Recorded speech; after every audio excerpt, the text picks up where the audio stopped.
वाराणसी के डॉक्टरों और अधिकारियों से बातचीत के दौरान प्रधानमंत्री नरेंद्र मोदी ने दिया कोरोना से बचने का मंत्र। इस दौरान प्रधानमंत्री भावुक भी हो गए। कोरोना बीमारी की वजह से जान गंवाने वालों को याद करते हुए प्रधानमंत्री नरेंद्र मोदी इसी तरह आज भावुक हो गए।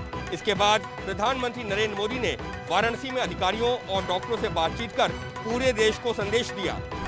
आपके तप से और हम सबके साझा प्रयासों से महामारी के इस हमले को आपने काफी हद तक संभाला है, लेकिन अभी संतोष का समय नहीं है।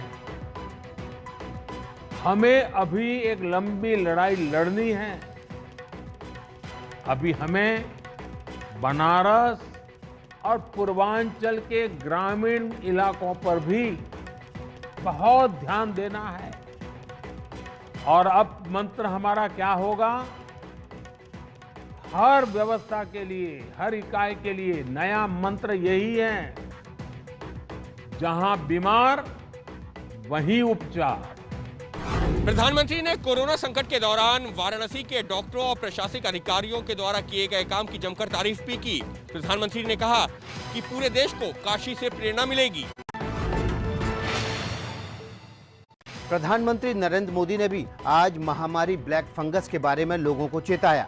उन्होंने कहा कि जिस सावधानी ने आज तक बचाया है वही आगे भी बचाएगी। ब्लैक फंगस की एक और नई चुनौती भी सामने आई। इससे निपटने के लिए जरूरी सावधानी और व्यवस्था पर ध्यान देना जरूरी है। लगातार आंकड़ों और स्थितियों पर भी नजर रखनी है।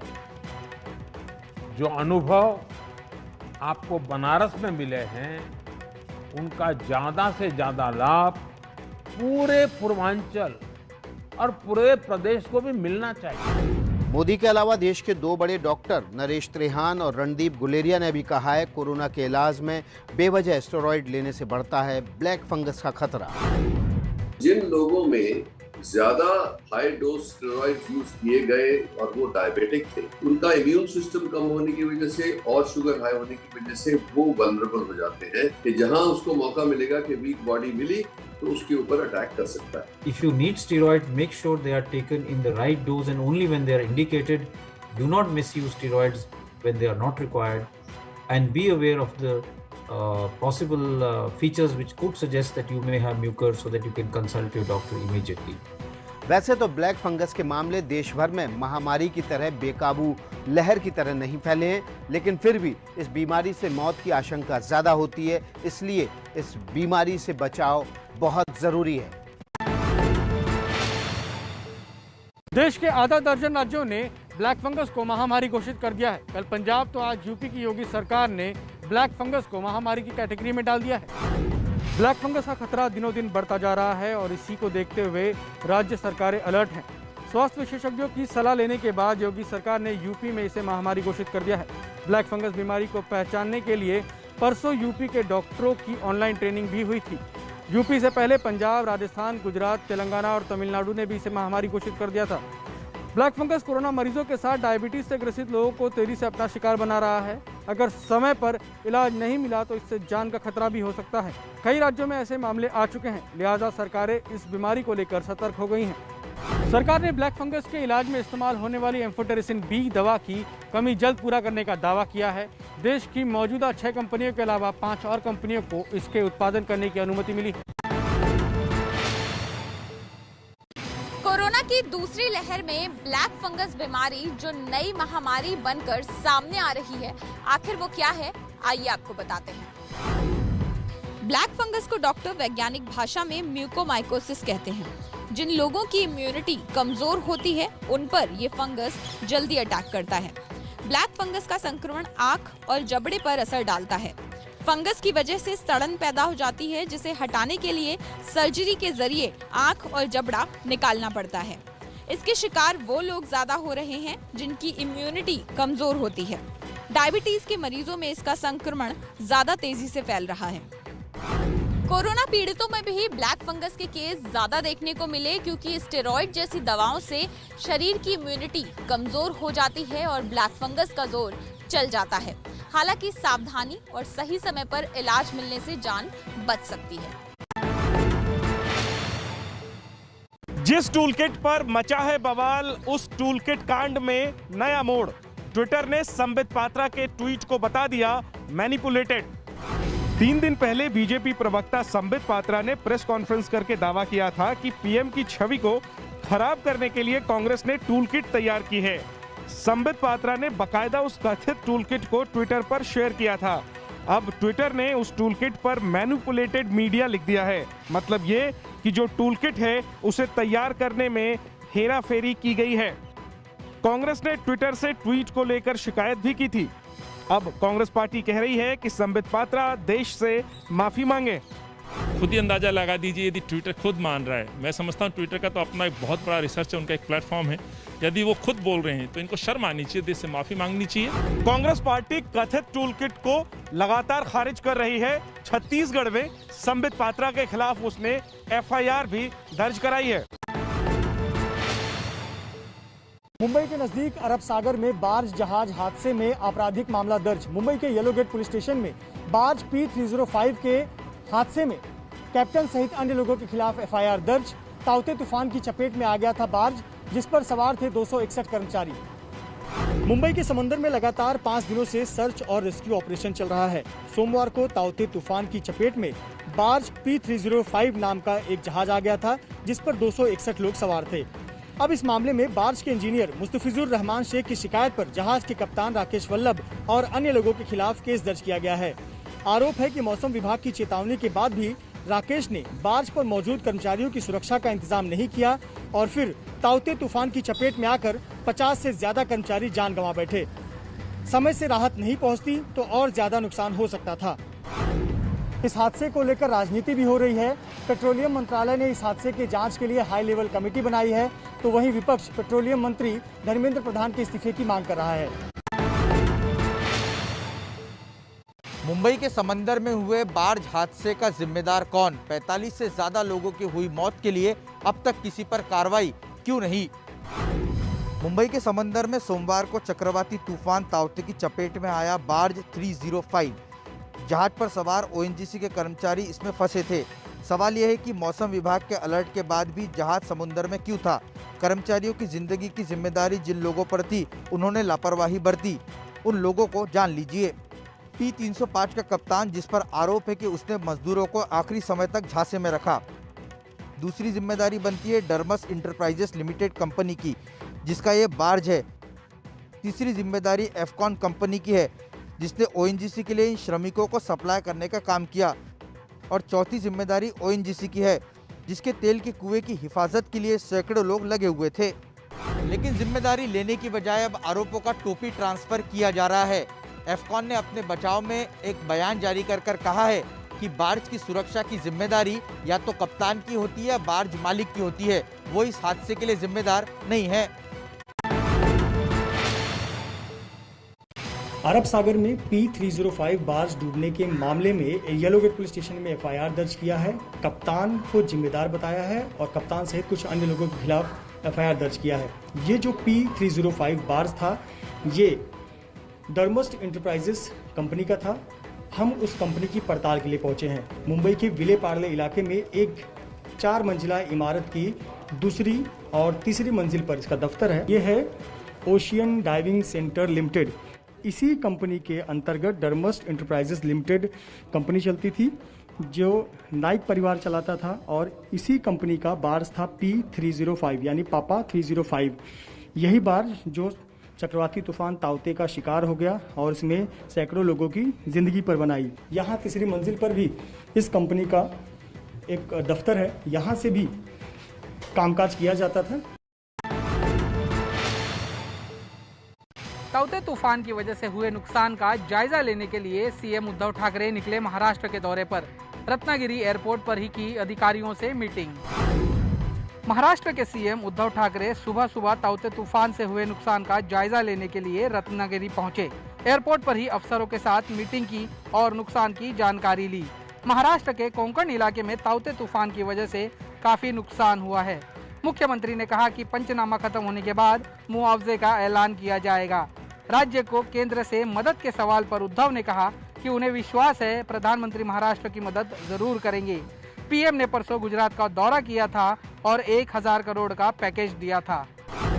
रत्नागिरी से सीएम सिंधुदुर्ग गए और उद्धव ठाकरे ने 4 घंटों में अपने 2 जिलों का दौरा खत्म किया। अब लोगों को मुआवजे के मरहम का इंतजार है। बीजेपी सांसद सुशील कुमार मोदी को खरी खरी सुनाने वाली लालू यादव की बेटी रोहिणी आचार्य का ट्विटर अकाउंट हो गया लॉक।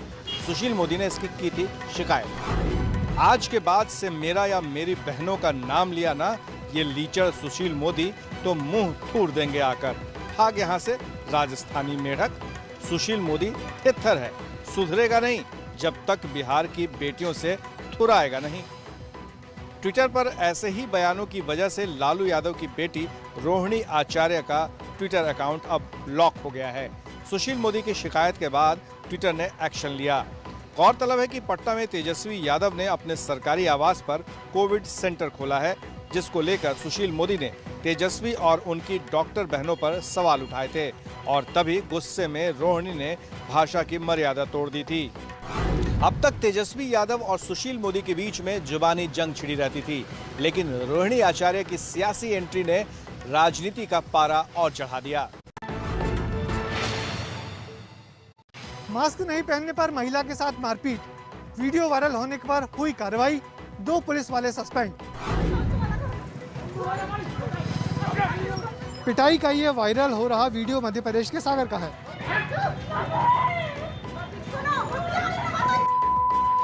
मास्क नहीं लगाने पर पुलिस वालों ने मां बेटी के साथ मारपीट की। तस्वीरों में आप देख सकते हैं पुलिस की गाड़ी लगी हुई है और महिला पुलिसकर्मी मां बेटी से मारपीट कर रही हैं। कुछ पुलिस वाले भी उसका साथ दे रहे हैं।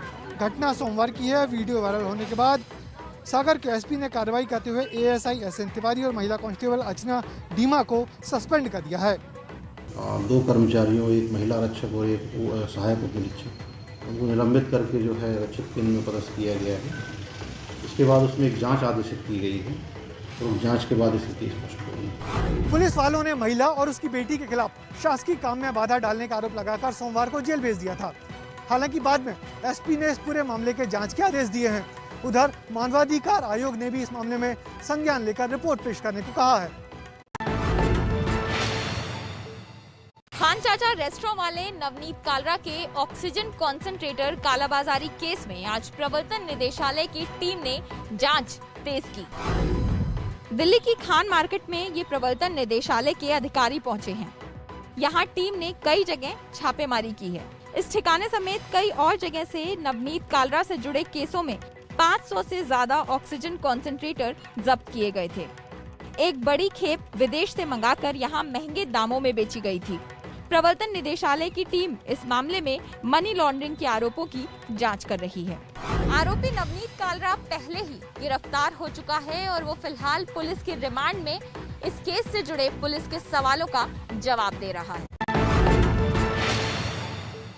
जम्मू कश्मीर में जो इंडियन वेरिएंट है कोरोना का, वो जम्मू में काफी तेजी से फैल रहा है, जिसके बाद यहाँ सतर्कता बढ़ाई गई है। लगातार कोरोना संक्रमण के बढ़ते हुए मामले और इस महामारी से मारे जा रहे लोगों की संख्या प्रदेश सरकार के लिए चुनौती बनी हुई है।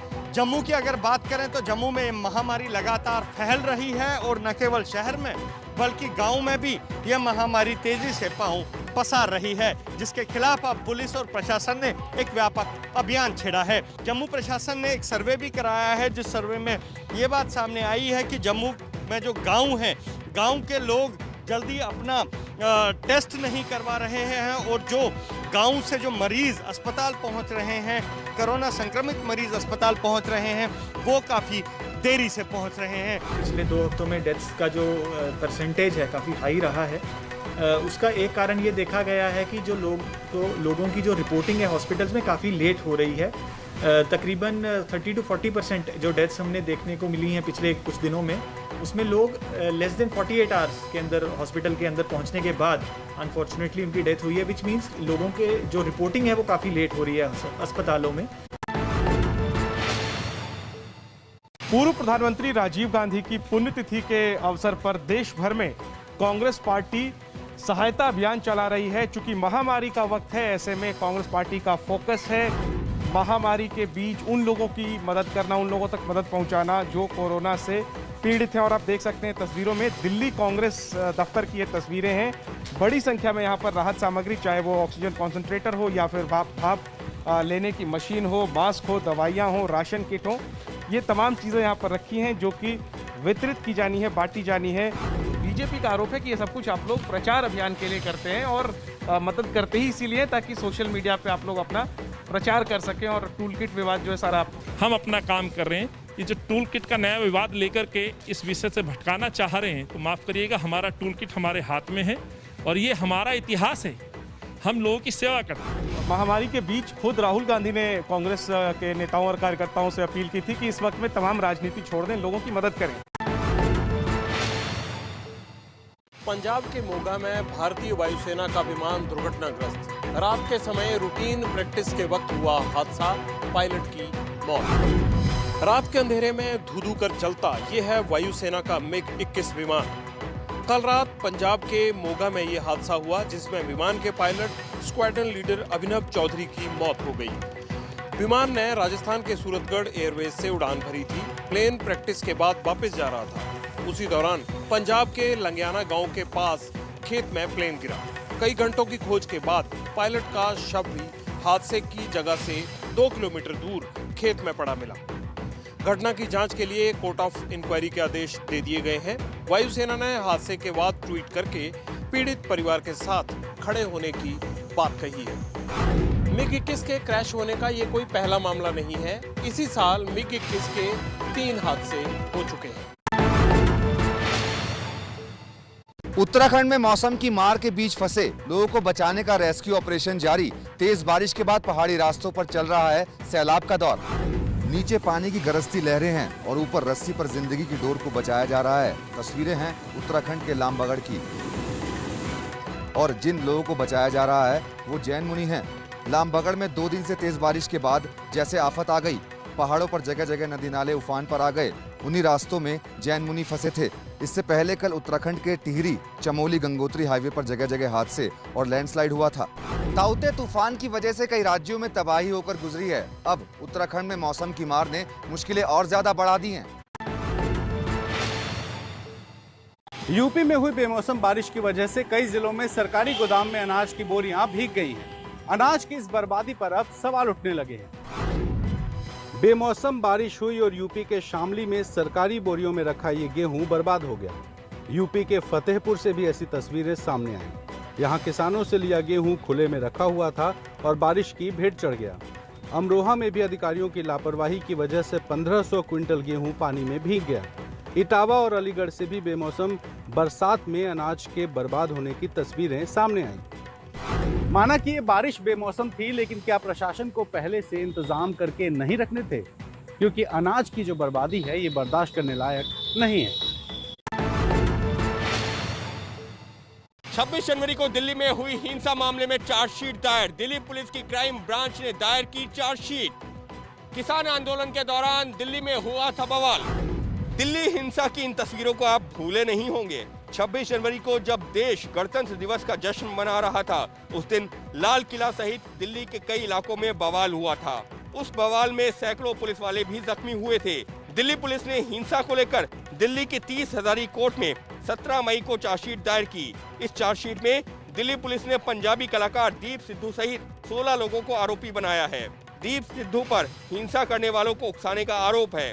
दीप का साथी और पंजाब का कुख्यात गैंगस्टर लखा इस मामले में अब तक फरार है। पंजाब और हरियाणा से आए किसान दिल्ली की सीमा पर पिछले 6 महीनों से धरना दे रहे हैं। इसी महीने की 26 तारीख को 6 महीने पूरे होने के मौके पर काला दिवस मनाने का ऐलान भी किया गया है। गोवा के चर्चित यौन शोषण केस में तहलका के पूर्व संपादक तरुण तेजपाल हुए बरी। 7.5 साल पहले तरुण तेजपाल की एक जूनियर सहकर्मी ने लगाया था दुष्कर्म का आरोप। तहलका मैगजीन के पूर्व संपादक तरुण तेजपाल को दुष्कर्म के मामले में बड़ी राहत मिली है। गोवा सेशंस कोर्ट ने 7.5 साल बाद उन्हें सभी आरोपों से बरी कर दिया है।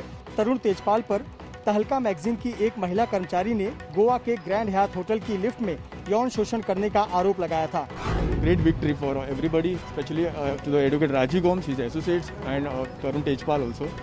And it is basically exclusively because of the hard work and the efforts and my advocate, senior advocate Rajiv Gomes. साल 2013 में तरुण तेजपाल के साथ तहलका मैगजीन में काम करने वाली एक जूनियर सहकर्मी ने उन पर दुष्कर्म का आरोप लगाया था। यह मामला पिछले 7 साल से कोर्ट में चल रहा था। कोर्ट से बरी होने के बाद गोवा सरकार ने कहा है कि वो हाईकोर्ट का रुख करेंगे। भवानीपुर से विधानसभा का उपचुनाव लड़ सकती है बंगाल की मुख्यमंत्री ममता बनर्जी। मौजूदा विधायक शोभनदेव चट्टोपाध्याय ने दिया इस्तीफा। एबीपी न्यूज को सूत्रों से जो जानकारी मिली है उसके मुताबिक पश्चिम बंगाल की मुख्यमंत्री ममता बनर्जी भवानीपुर सीट से उपचुनाव में उतर सकती है। ममता बनर्जी अभी विधायक नहीं है और किसी भी नेता को मुख्यमंत्री बने रहने के लिए 6 महीने के भीतर सदन का सदस्य बनना होता है। ममता बनर्जी नंदीग्राम सीट से इस बार चुनाव लड़ी थी और बीजेपी के शुभेंदु अधिकारी के हाथों हार गई थी। खबर यह है कि ममता के लिए ही भवानीपुर के विधायक शोभनदेव चट्टोपाध्याय ने इस्तीफा दिया है। ममता बनर्जी इससे पहले भी 2 बार भवानीपुर से ही विधायक रही है, लेकिन इस बार बीजेपी को टक्कर देने के लिए वो नंदीग्राम से लड़ने गई और हार गई। इजराइल और फिलिस्तीनी संगठन हमास के बीच चल रहा मिनी युद्ध थम गया है। दोनों पक्षों ने संघर्ष विराम का ऐलान कर दिया है। पिछले करीब 10 दिनों से इसी तरह इजराइल और हमास के बीच रॉकेट पर रॉकेट दागे जा रहे थे।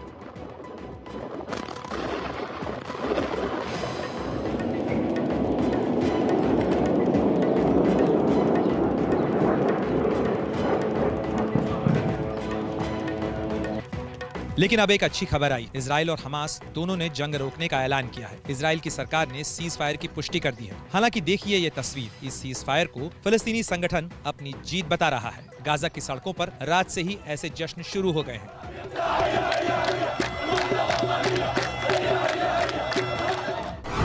इजराइल और हमास के बीच 11 दिनों चली लड़ाई में 250 से ज्यादा लोगों की जानें गईं। इनमें 60 से अधिक बच्चे भी शामिल हैं। इस लड़ाई को रुकवाने के लिए अमेरिका समेत कई मुल्कों को खासी मशक्कत करनी पड़ी।